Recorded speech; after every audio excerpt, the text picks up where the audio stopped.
Assalamualaikum warahmatullahi wabarakatuh. Perkenalkan, nama saya Muhammad Rizky Nugroho dengan NIM G002503 dari kelompok B4 atau SGD 14. Sini saya akan menjelaskan tentang laporan 1.3 tentang dinding abdomen, gitu superior dan inferior. Yang pertama, saya akan menjelaskan ada pembagian lapisan dinding abdomen, sistem otot, dan terakhir organ retroperitoneal dan intraperitoneal. Oke, saya akan menjelaskan di slide selanjutnya. Ya, selanjutnya saya akan menjelaskan tentang lapisan dinding abdomen, di bagian anterolateral. Nah, ini saya akan menjelaskan dari bagian yang superficial sampai profunda, dari yang luar sampai dalam. Yang pertama ada kulit, di mana kulit itu melekat di bagian bawahnya kecuali di umbilikus. Nah, setelah di bawah kulit itu terdapat fascia superficialis yang terbagi menjadi 2 bagian. Fascia Camper di mana itu merupakan, menjadi sel-sel lemak dan fascia carpa sebagai lapisan membranosus yang lebih padat. Nah, di atas umbilikus kedua lapisan ini tampaknya menyatu, tapi kalau di bawah umbilikus dapat dibedakan dan jelas. Juga selanjutnya ada lapisan, yaitu fascia profunda, berupa jaringan ikat tipis yang menutupi permukaan luar otot-otot perut. Setelah itu, setelah fascia profunda ini ada muskulus-muskulusnya nih, atau dia yang pertama ada musculus obliquus externus abdominis, musculus obliquus internus abdominis, dan musculus transversus abdominis. Di mana ketiga otot ini berperan penting dalam peningkatan tekanan abdomen abdomen, rotasi, fleksi batang tubuh, juga, seperti kayak ada aktivitas fisiologis seperti batuk dan juga defekasi. Dan di bagian yang medial terdapat, musculus rectus abdominis dan musculus pyramidalis, di mana keduanya ini dibungkus oleh vagina musculus recti yang dibentuk oleh aponeursis ketiga otot tadi. Selanjutnya ada fascia transversalis, yaitu membran fasial tipis yang melapisi keseluruhan permukaan internal dinding abdomen. Selanjutnya di bawahnya ada fascia extraperitonealis di mana merupakan lapisan jaringan lemak yang menjadi pemisah antara fascia transversalis dan peritoneum. Dan terakhir, paling dalam tuh lapisan terdalam adalah peritoneum parietal di mana membatasi rongga abdomen dan menjadi asal mula berbagai duplikasi seperti mesenterium dan omentum. Nah, keseluruhan ini dan selanjutnya saya akan menjelaskan ke bagian yang abdomen yang posterior. Ya.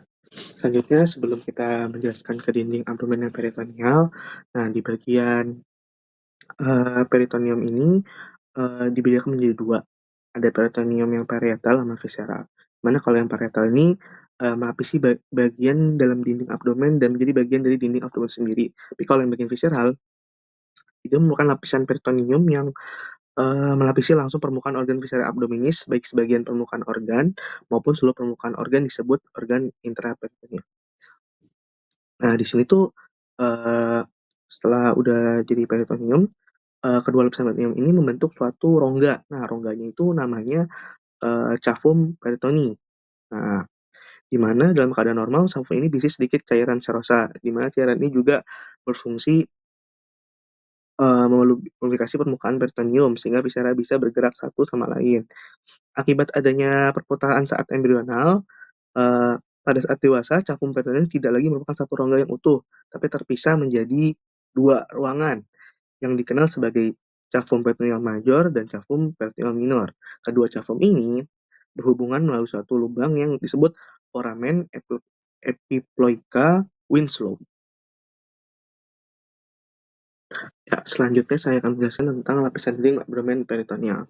Jadi, bagian yang peritoneal ini, saya akan jelaskan bagian yang dari bagian luar hingga ke dalam.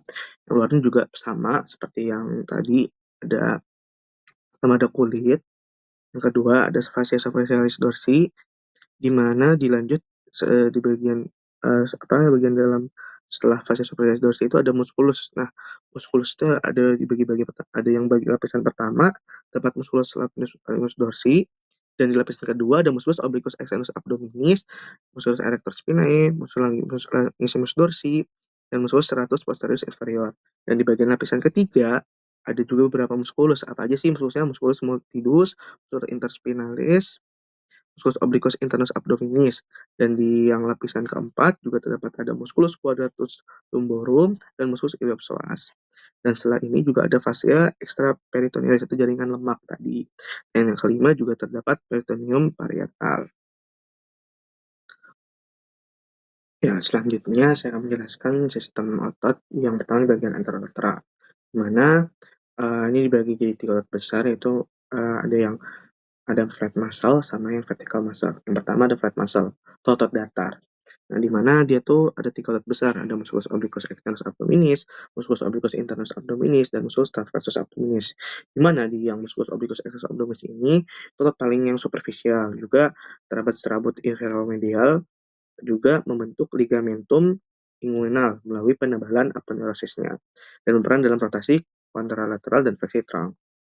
Yang kedua ada tadi musculus obliquus internus abdominis, itu di bawah externus dan dia tuh serabut superomedial yang arah berlawanan externus, dan juga dia tuh bisa dirotasi elipse lateral dan stabilisasi pelvis. Dan yang terakhir itu ada muscle transversus abdominis di mana dia tuh flat muscle yang terdalam dan itu dia serabut yang horizontal, itu merupakan core stabilizer yang utama menahan tekanan intraabdomen dan juga paling penting dalam bentuk kayak ngedan, menstabilkan tulang belakang. Selanjutnya ada vertical muscle. Nah, vertical muscle ini ada yang rectus abdominis dan musculus pyramidalis. Nah, di rectus abdominis ada pendinginan-pendinginan nih, kayak contohnya nih proses xiphoideus, juga ada, umbilicus, dan juga ada yang di antara keduanya. Dan yang terakhir ada musculus pyramidalis. Nah, di mana kayak bentuknya tuh kecil seperti kayak segitiga dari depan rectus bagian bawah dan menarik linea alba. Ya, selanjutnya saya juga menjelaskan yang musculus atau sistem otot bagian yang posterior. Nah, di mana nih dia tuh tersusun dari otot yang melekat pada vertebrae lumbal dan ilium. Yang pertama ada musculus psoas major, di mana dia berasal dari, corpus vertebrae lumbal dan dia tuh berguna untuk apa? Fleksi panggul dan stabilisasi lumbal. Kedua ada musculus iliacus. Nah, musculus iliacus ini, dari mana? Bergabung dengan psoas menjadi iliopsoas, dan untuk apa? Untuk flexor panggul utama. Yang terakhir ada musculus quadratus lumborum, di mana dia tuh menghubungkan ilium ke iga 12 dan vertebrae lumbal. Fungsinya, lateral fleksi dan stabilisasi pelvis. Yang terakhir ada musculus psoas minor, di mana tuh itu variasi dan ya tidak dimiliki semua orang. Nah, selanjutnya saya akan menjelaskan apa itu organ retroperitoneal dan intraperitoneal. Nah, bedanya apa kalau organ intraperitoneal itu organ yang seluruh permukaannya dilapisi peritoneum. Nah, kayak apa namanya, dia tuh berada di dalam nih, bagian dalam bisa dilihat di gambar, di bagian dalam dan juga, eee, ada apa aja sih organ-organnya atau cavitas peritonealis tuh, ada gaster, duodenum pars superior superior, jejunum, ileum, appendix femiformis, kolon transversum, kolon sigmoida, cauda pankreas, dan lian hepat. Dan sebaliknya kalau yang untuk, si organ retroperitoneal itu bukan organ di luar cavitas peritoneum. Kayak dia cuma dilapisi peritoneum hanya di permukaan anteriornya saja, bukan seluruh permukaan dari si organ intraperitoneal itu sendiri. Nah, kayak kebalikannya aja. Nah, itu ada kayak singkatannya namanya Sedgwick, di mana kalau yang peritoneal itu ada suprarenal gland, aorta, duodenum. Nah, duodenum ini kecuali pars superior ya. Itu ada pankreas, kecuali di bagian kaudanya.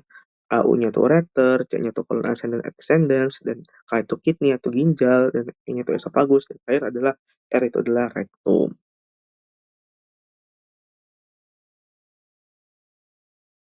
Ya, selanjutnya saya akan menjelaskan bagian yang laporan kedua, di mana, eee, Rama kan mau nonton Boyko nih, dan dia melihat kayak, mau meniru, makan mie pedas dan ayam goreng, dan ternyata saat setelah itu perutnya jadinya, sakit perut nih, dan hingga kayak kayak terasa panas atau bisa-bisa curiganya ini GERD. Dan gimana sih anatomisnya, pasti bagian apa yang bermasalah? Bagian gasternya. Nanti kita akan menjelaskan anatomi gaster, sfinkternya, dan lain-lain. Gitu. Nah, selanjutnya saya akan menjelaskan, eee, anatomi gaster diawali dengan 4 regio, di mana, yang pertama itu ada pars cardiaca, itu tempatnya di mana? Tempat di distal esophagus yang menghubungkan esophagus dengan gaster, bisa dilihat di bagian atas ini. Juga, dia, eee, kayak superior kayak ini terdapat, kalau di area superiornya terdapat fundus kayak setelah dari yang pars cardiaca itu ada fundus si gastricum itu sendiri. Nah, yaitu kayak apa sih itu fundus, itu kubah gaster yang berisi udara. Nah, di bawah fundus ada apa lagi? Ada namanya corpus corpus gastricum. Nah, Corpus gastricum ini bagian terbesar yang mengandung lipatan mukosa yang disebut rugae atau plica gastrica. Dan bagian terakhir, bagian distalnya adalah pars pylorica atau pars pylorus bisa dibilang juga, yang terdiri dari antrum pylori dan canalis pyloricus dan sebelum makan, keluar menuju, duodenum. Nah, selanjutnya kayak sekarang itu kita tadi kan udah bagian regio-regionya nih. Sekarang saya akan jelaskan kayak ada beberapa bagiannya. Tadi kan udah regio, sekarang bagian beberapa bagian pentingnya nih. Pertama ada dari kurvatura dulu. Apa sih kurvatura? Cekungan-cekungan yang ada di, lambung gaster, di mana kalau yang bagian atas ini tuh, kurvatura gastrika yang minor, di mana tuh biasanya dia tuh perlekatan di ada omentum minus dan yang bawahnya itu ada curvatura gastrica mayor, di mana dia itu menjadi tempat melekatnya omentum majus yang mengandung ke bawah menutupi usus halus atau intestine.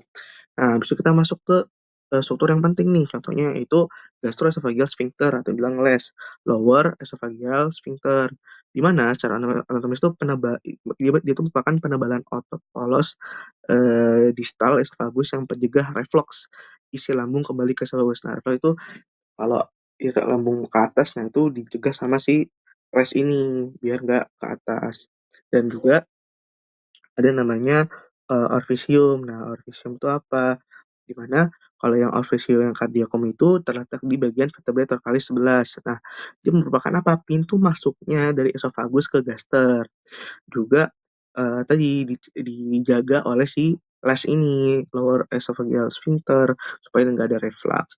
Yang juga ada ada juga ortifisium pyloricum. Nah, di, vertebrae lumbalis 1, di mana dia tuh pintu keluarnya dari si gaster itu sendiri. Dijaga oleh apa? Dijaga oleh musculus sphincter pylori. Itu penebalan muskular sirkular yang mengatur aliran timus ke duodenum dan mencegah reflux balik dari usus halus. Nah, tadi kan udah dijelaskan bagian-bagian pentingnya kayak ada sphincter, ada muskulusnya dan lain-lain. Nah, sekarang kita lanjut ke, lebih ke dalamnya atau tadi di kurvatura. Nanti ada kurvatura mayor sama minor. Pertama kan saya akan jelaskan kurvatura mayor. Di kurvatura mayor ini ada pondasi-pondasinya, yaitu pertama ada ligamentum gastrocolica, di mana dia menghubungkan curvatura mayor dengan colon transversum. Ada namanya juga ligamentum gastri perenica, di mana dia menghubungkan fundus ke diafragma. Juga lanjut ada ligamentum gastrolienal dan juga lienal. Nah, jadi dia untuk apa? Menghubungkan gaster ke ligen. Yang terakhir ada ligamentum splenorenal, di mana dia menghubungkan ligen ke ginjal kiri atau yang sinister dan membawa pembuluh lienalis. Nah, selanjutnya tadi kan udah yang mayor, sekarang yang minor dong. Nah, ternyata, eee, dari kurvatura ini, yang kurvatura minus itu ada perlekatan dari si omentum minus. Tadi kan omentum maius, sekarang omentum minus. Di mana yang omentum minus ini ada yang pertama, dia tuh ada pondasinya, ada 2 ligamentum yang hepatoduodenal sama ligamentum gastrohepaticum. Nah, di hepatoduodenal ini ada isi-isinya apa aja sih, berisi tentang apa, ada vena porta hepatis, arteria hepatica propria, ductus corydancus, dan plexus hepaticus. Dan juga di ligamentum gastrohepaticum itu, apa sih dia itu menghubungkan gaster dengan hepar dan menjadi bagian tipis dari omentum minus. Nah, selanjutnya saya akan menjelaskan ada namanya lapisan-lapisan daster dari luar ke dalam. Pertama ini ada tunika serosa, mana di tunika serosa ini dia berasal dari perineum visceral dan dia membentuk 2 lipatan utama nih, ada tadi omentum minus sama omentum maius. Di mana kalau omentum minus dia itu menuju hepar, omentum maius dia menuju kolon, ileum, dan diafragma. Selanjutnya ada tunica muscularis. Nah, di mana ada, satum-satumnya, ada satum longitudinal, di mana kalau satum longitudinal dia menebal di pilorus, membentuk apa? Membentuk ligamentum piloricum. Yang selanjutnya ada stratum sirkular, di mana dia sangat tebal di daerah duodenal piloricanya dan membentuk apa? Membentuk musculus sphincter piloricus. Dan terakhir juga ada stratum obliquum, di mana dia menonjol di curvatura minor dan membentuk apa? Membentuk canalis gastricus atau Voltaire. Di mana dia tuh jalur cepat dari kardia dan ya kan untuk dan, dia tuh jadi saat pilorus saat lambung kosong. Nah, selanjutnya tadi yang bagian dari luar ke dalam ini kita ke yang tunika submukosa, ini makin dalam nih. Nah, tunika submukosa ini, bukan jaringan tingkat longgar, dia berisi apa aja, pembuluh darah, limfe, dan plexus atau saraf-saraf spesifiknya saraf Meissner ya. Dan juga yang terakhir itu ada tunika mukosa, di mana dia terdiri dari epithel kolumner, lamina propria, dan lamina muscularis mucosae. Juga dia membentuk rugi atau plika gastrika dan berisi apa? Berisi kelenjar gaster kayak fundus, di bagian dia berisi kelenjar gaster di fundus, corpus, dan pylorus. Nah, selanjutnya saya akan menjelaskan neurovaskularisasi dari si bagian gasternya sendiri. Nah, pertama kita akan membahas dengan arteria. Pertama ada yang di highlight tuh ada arteri gastrica sinistra. Nah, arteri ini asal dari mana? Dari truncus coelicus, di mana dia akan berjalan naik ke esophagus dan turun di curvatura minor. Dia memvaskularisi apa? Sepertiga infraesophagus plus bagian atas curvatura minor gaster. Selanjutnya ada arteri gastrica dextra, di mana asalnya dari arteri hepatica communis, di mana dia akan jalurnya jalan ke kiri di kurvatura minor dan dia akan vaskularisasi bagian kanan bawah kurvatura minor gaster. Itu ada arteri gastrica brevis di mana dia asal dari arteri linearis, jalurnya melalui ligamentum gastroclenicum dan dia suplainya ke fundus. Juga yang keempat ada arteri gastroomentales sinistra di mana asalnya dari arteri ilionalis, mana jalur melalui ligamentum gastroilineal dan sepanjang kurvatura mayor bagian atas. Dan suplainya dia ke kurvatura mayor sisi atas. Yang kelima ada arteri gastroorientalis dextra, di mana asalnya dari arteri gastroduodenalis dan juga jalurnya tuh dari ke kiri sepanjang kurvatura mayor bawah. Suplainya di mana? Kurvatura mayor sisi bawah. Dia mensuplai kurvatura mayor sisi bawah. Terakhir ada arteri gastrica posterior, di mana asalnya dari arteri linealis dan catatannya tuh dia tuh, variasi dan tidak selalu ada dan dia menyuplai dinding posterior gaster. Nah, tadi kan udah jelasin nih arterinya, sekarang venanya. Nah, di vena ini ada yang pertama ada Vanica gastrica dextra sinistra. Nah, dia tuh bermuara langsung ke vena porta hepatis. Itu juga ada vena gastrica brevis dan vena gastroomentales sinistra, dia bermuara kemana? Dia bermuara ke vena ilionalis. Dan juga ada vena gastroomentales dextra bermuara ke dalam vena mesenterica superior.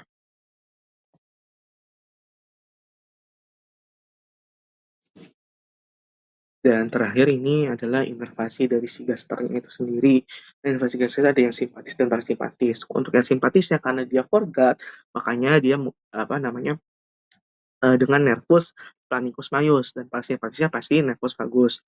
Dan ternyata musculus sphincter pyloricus itu mendapat impuls inhibisi relaksasi. Dari mana? Dari nervus vagus. Ya, dan terakhir ke laporan 3, di mana kita membahas lower gate, yaitu appendix. Di mana Reka seorang siswa kelas 11, mereka merasa protes sakit sejak pagi. Awalnya nyerinya muncul di sekitar pusar dan hanya terasa seperti kram ringan. Namun beberapa jam kemudian nyeri tersebut berpindah ke bagian kanan bawah perut dan semakin tajam. Reka juga merasa mual, hilang nafsu makan, dan ketika teman sekelasnya menekan sedikit area tersebut, rasa sakitnya bertambah hebat. Nah, di sini sudah sangat bisa praduganya itu si appendix. Kenapa? Karena dia di bagian RLQ atau right lower quadrant. Dimana nanti saya akan jelaskan letak-letak appendix, juga kayak ada variasinya dan cara pengukurannya bagaimana sih. Nah, selanjutnya saya akan menjelaskan letak appendix itu sendiri. Yang saya sudah jelaskan tadi, di si Raka tuh sakit di bagian kanan bawah. Nah, kanan bawah kalau dari kita lihat regionya dia apa? RLQ, regio apa namanya? Right lower quadrant. Nah, di mana kalau di sini appendix ini tuh dia terletak dekat sekum dan ileum terminal. Dan juga ada menurut garis Monro picture. Nah, di mana dia tuh diikut dari sias. Dari sias yang bagian dextra ke umbilicus. Nah, di mana pangkal appendixnya terletak di sepertiga lateral garis Monro picture yang disebut sebagai titik McBurney. Nah, ini makanya pas ditekan dia sakit. Juga menurut garis Lange diukur dari sias dextra sampai sias sinistra. Ujung appendix adalah di pada titik seperenam lateral dextra. Juga ternyata si appendix ini merupakan tonjolan buntu dari bagian apex cecum yang kaya akan jaringan limfoid. Juga ya biasa ukurannya bisa 6 sampai 13 cm. Juga ternyata dia tuh eh, melekat di lapisan bawah mesenterium intestinum melalui mesenterium sendiri yang pendek yang dikenal dengan sebagai mesoappendix. Nah, mesoappendix ini berisi apa? Ada arteri, vena, appendicularis, dan saraf-saraf. Nah, selanjutnya saya akan menjelaskan variasi letak appendix. Nah, di sini bisa dilihat kan ada 11 o'clock, 6 o'clock, 5 o'clock, 1 or 2 o'clock. Kenapa ini? Karena kita diibaratkan variasinya ini seperti angka jarum jam. Pertama, saya akan menjelaskan tentang appendix retrosekal. Nah, retrosekal ini kan kayak 11 o'clock. Nah, dia letak di mana sih? Terletak di belakang sternum, mengarah ke atas. Eh, dia tuh yang merupakan yang paling umum lah ya. Selanjutnya ada appendix posterilis. Nah, posterilis itu ini kan bisa dapat dilihat kayak 1 or 2 o'clock dan jarum jam 1 atau jam 2, di mana dia tuh terletak lebih mengarah ke kiri di belakang ileum dan mesenterium. Dan itu juga ada appendix pelvicum. Nah, bawah tuh dia kayak angka jam 5. Nah, angka jam 5 itu pelvicum ini mengarah kemana? Jadi saya bilang ke bawah, motif psoas major dengan ujungnya melebihi tepi atas panggul bawah. Itu juga ada appendix preilialis, di mana preilialis seperti kayak yang di atasnya juga, dia kayak 1 or 2 o'clock, di mana tetap lebih mengarah ke kiri depan ilium dan mesenterium. Dan terakhir juga ada appendix subseccalis, di mana yang ungu tuh dia tuh 6 o'clock, kayak angka jam yang ke-6, di mana terletak di descendants ke cauda.